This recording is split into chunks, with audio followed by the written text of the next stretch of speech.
जैसा हमने बात किया कि अल्फा हेलिक्स और बीटा शीट्स हमारे दो टाइप के सेकेंडरी स्ट्रक्चर रहते हैं जो मेनली देखने मिलते हैं। अब लेकिन इसके अलावा और भी कई तरह के सेकेंडरी स्ट्रक्चर आते हैं, जैसे कॉइल्स हुआ, लूप्स हुआ या रैंडम कॉइल्स हैं, ये सब भी हमें देखने मिलते हैं। बेसिकली ये अलग टाइप के सेकेंडरी स्ट्रक्चर है जिन्हें लोकल स्ट्रक्चर भी कहते हैं। और ये बेसिकली हमारे जो मेन सेकेंडरी स्ट्रक्चर हुआ अल्फा हेलिक्स और बीटा शीट्स, इन दोनों के बीच में लिंकिंग जैसा काम करते हैं, जॉइनिंग करने का काम करते हैं। तो यहाँ पे आप देख सकते हैं, यहाँ पे हमारा बीटा शीट से जो एरो है यहाँ पे बीटा शीट से है, और ये हमारा अल्फा हेलिक्स है, ये जो स्कॉक थ्रू जैसा दिख रहा है। तो इन दोनों के बीच में यहाँ पे जो इरेगुलर स्ट्रैंड्स हैं, यही सब हमारे अलग से दूसरे सेकेंडरी स्ट्रक्चर है। यहाँ पे जो जॉइन कर रहा है अल्फा हेलिक्स और बीटा शीट्स को, वो ये स्ट्रक्चर है रैंडम कॉइल। तो रैंडम कॉइल क्या होता है, बेसिकली इसका कोई एक पर्टिकुलर ओरिएंटेशन नहीं रहता है, एक कम्प्लीटली इरेगुलर टाइप का एक स्ट्रक्चर आता है जो जॉइनिंग के लिए खाली काम आता है। इसके अलावा हमारे पास हमें लूप्स भी देखने मिलते हैं। लूप्स बेसिकली एक टाइप को ज़्यादा रैंडम कॉइल से ज़्यादा कैरेक्टराइज्ड हमारा स्ट्रक्चर आता है लूप्स। ये बेसिकली एक शार्प टर्न रहता है या फिर हेयर पिन जैसा स्ट्रक्चर देता है। तो आप ये यहाँ पे टर्न देख सकते हैं, तो इस टाइप का कुछ स्ट्रक्चर देगा हमारा लूप्स। वो भी बेसिकली जॉइनिंग के लिए काम में आते हैं हमारे अल्फा हेलिक्स और बीटा शीट्स को। अब जो हमारा रेसिड्यूज रहते हैं, जो मतलब ये जो कॉइल्स लूप्स ये सब है, ये सब ज़्यादातर हमारे चार्ज टाइप के रहते हैं और ज़्यादातर ये हमें प्रोटीन के सरफेस पे देखने मिलते हैं। अब इसके अलावा हमारे पास एक और स्ट्रक्चर है, कुछ और स्ट्रक्चर्स आते हैं जो हमें देखने मिलते हैं सेकेंडरी स्ट्रक्चर के अलावा, जैसे उन्हें हम कहते हैं सुपर सेकेंडरी स्ट्रक्चर। ये सेकेंडरी स्ट्रक्चर भी नहीं रहते, ना ही ये टर्सरी स्ट्रक्चर आते प्रोटीन के, लेकिन यहाँ पे कुछ और ही कॉन्फर्मेशन रहता है। यहाँ पे एक एग्जांपल है सुपर सेकेंडरी स्ट्रक्चर का, जैसे कॉइल्ड कॉइल्स है। यहाँ पे बेसिकली क्या होता है, दो या फिर दो से ज़्यादा अल्फा हेलिक्सेस आते हैं और एक दूसरे के अराउंड रैप होते हैं, घूमते हैं, मतलब ये एक दूसरे के अराउंड वो लोग घूमते हैं, रैप होते हैं, तो उससे हम कॉइल्ड कॉइल्स कहते हैं। इस स्ट्रक्चर के कारण इस पूरे स्ट्रक्चर को एक यूनिक हाइड्रोफोबिसिटी पैटर्न देखने मिलता है हमें। जो हाइड्रोफोबिसिटी पैटर्न है वो रहता है 5 हाइड्रोफोबिक रेसिड्यूज़ का और 2 हाइड्रोफिलिक रेसिड्यूज का। यानी यहाँ पे 5 हाइड्रोफिलिक अमाइनो एसिड के बाद फिर 2 हाइड्रोफिलिक अमाइनो एसिड रहेंगे, फिर से 5 हाइड्रोफोबिक अमाइनो एसिड रहेंगे और फिर 2 हाइड्रोफिलिक अमाइनो एसिड रहेंगे। इस टाइप के हमें यहाँ पे हाइड्रोफोबिसिटी पैटर्न देखने मिलता है। तो इसी प्रकार कुछ और भी हमें कई और सुपर सेकेंडरी स्ट्रक्चर भी देखने मिल सकते हैं। अब बात करते हैं टर्सरी स्ट्रक्चर ऑफ प्रोटीन। तो tertiary structure of protein basically overall packaging of protein कैसा हुआ है उसकी बात करता है। मतलब एक प्रोटीन का स्ट्रक्चर है, सेकेंडरी स्ट्रक्चर बन गया अल्फा हेलिक्स हुआ और बीटा शीट्स बन गया। अब वो अल्फा हेलिक्स और बीटा शीट्स खुद को 3 डायमेंशनल स्पेस में अरेंज करेंगे तो हमें टर्सरी स्ट्रक्चर मिलता है। और ये टर्सरी स्ट्रक्चर को हम बहुत ही अलग अलग टाइप में डिवाइड कर सकते हैं, अलग अलग कैटेगरी कंसिडर करते हैं। अगर यहाँ पे हमने कंसिडर किया है उसकी स्ट्रक्चर को लेके, तो हम उन्हें 2 टाइप के स्ट्रक्चर में डिवाइड कर सकते हैं। एक तो है ग्लोबुलर प्रोटीन और दूसरा मेम्ब्रेन प्रोटीन। अब जो ग्लोबुलर प्रोटीन है बेसिकली ये ज़्यादातर हम इन्हें इसके ऊपर ग्लोबुलर प्रोटीन और मेम्ब्रेन प्रोटीन में जो मेन डिफरेंस ये है कि ग्लोबुलर प्रोटीन ज़्यादातर एक हमारा सॉल्वेंट इसमें एनवायरनमेंट में रहता है, और हमारा जो मेम्ब्रेन प्रोटीन है वो बेसिकली एक लिपिड एनवायरनमेंट रहता है, क्योंकि मेम्ब्रेन जो रहते हैं ज़्यादातर मेम्ब्रेन जो रहते हैं लिपिड से होते हैं। तो हमारे जो मेम्ब्रेन प्रोटीन है वो लिपिड एनवायरनमेंट में रहते हैं। तो इसके कारण क्या होता है, हमारा ग्लोबुलर प्रोटीन में जो स्ट्रक्चर आता है वो इस प्रकार आता है कि क्योंकि वो सॉल्वेंट इन्वायरमेंट में है तो वो ज़्यादा से ज़्यादा अपना हाइड्रोफिलिक इंटरेक्शन को बढ़ाने के ट्राई करता है, तो ज़्यादा से ज़्यादा उसका बाहर की सतह पे हाइड्रोफिलिक अमाइनो एसिड रहते हैं। लेकिन हमारे जो मेम्ब्रेन प्रोटीन रहेंगे वो क्योंकि लिपिड एनवायरनमेंट में है तो वो ज़्यादा से ज़्यादा अपने बाहर के स्ट्रक्चर पे हाइड्रोफोबिक अमाइनो एसिड को रखता है ताकि हाइड्रोफोबिक इंटरेक्शन उसका बढ़ सके। अब हम एक एक करके दोनों को देखते हैं। तो ग्लोबुलर प्रोटीन जो है हमारा ये सराउंडेड रहता है वाटर से, तो इसके वजह से इसका जो पूरा स्ट्रक्चर आता है ये ज़्यादा कॉम्पैक्ट रहता है और ये स्फेरिकल शेप में रहता है। और इसमें क्या होता है, हाइड्रोफिलिक जो रेसिड्यूज आते हैं वो सतह पे रहते हैं और हाइड्रोफिलिक जो रेसिड्यूज आते हैं वो प्रोटीन के अंदर कोर में रहते हैं।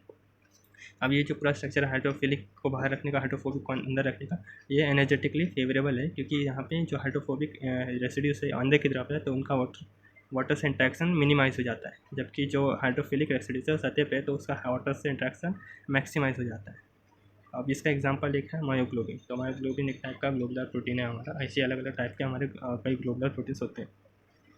दूसरा है इंटीग्रल मेम्ब्रेन प्रोटीन या फिर सिर्फ मेम्ब्रेन प्रोटीन। अब क्योंकि ये बेसिकली ये सब लिपिड बाय लेयर में रहते हैं या मेम्ब्रेन में रहते हैं, बेसिकली मेम्ब्रेन पूरा लिपिड से बनता है, तो क्योंकि ये लिपिड में रहते हैं तो इनका ये इस प्रकार इनका स्ट्रक्चर आता है कि इनके फोबिक अमाइनो एसिड्स जो रहते हैं वो सतह पर रहें और हाइड्रोफिलिक अमाइनो एसिड्स हैं वो इनके कोर में रहें।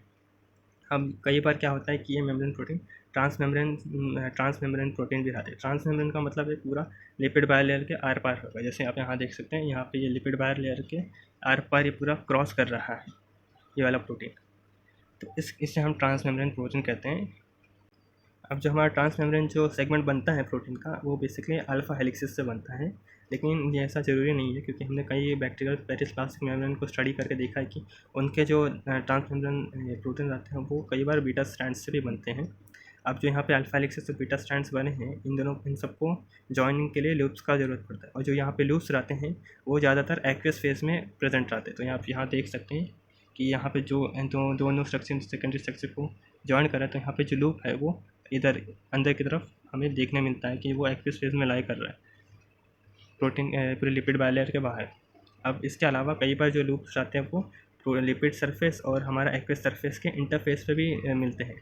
तो उस टाइम पे हमारे जो लूप्स रहते हैं वो एम्फेटिक नेचर में रहते हैं। एम्फीफैटिक नेचर मतलब यहाँ पे जो लूप्स रहते हैं वो दोनों हाइड्रोफोबिक अमाइनो एसिड और हाइड्रोफिलिक अमाइनो एसिड दोनों के मिल के बनते हैं। तो यहाँ पे जो वाला लूप का पार्ट जो हमारे लिपिड बायलेयर के नज़दीक में रहेगा वो ज़्यादातर हमारे हाइड्रोफोबिक अमाइनो एसिड से बनता है, और जो लूप्स का पार्ट हमारे एक्वस फेस के नज़दीक रहता है वो हमारे हाइड्रोफिलिक अमाइनो एसिड से बनता है।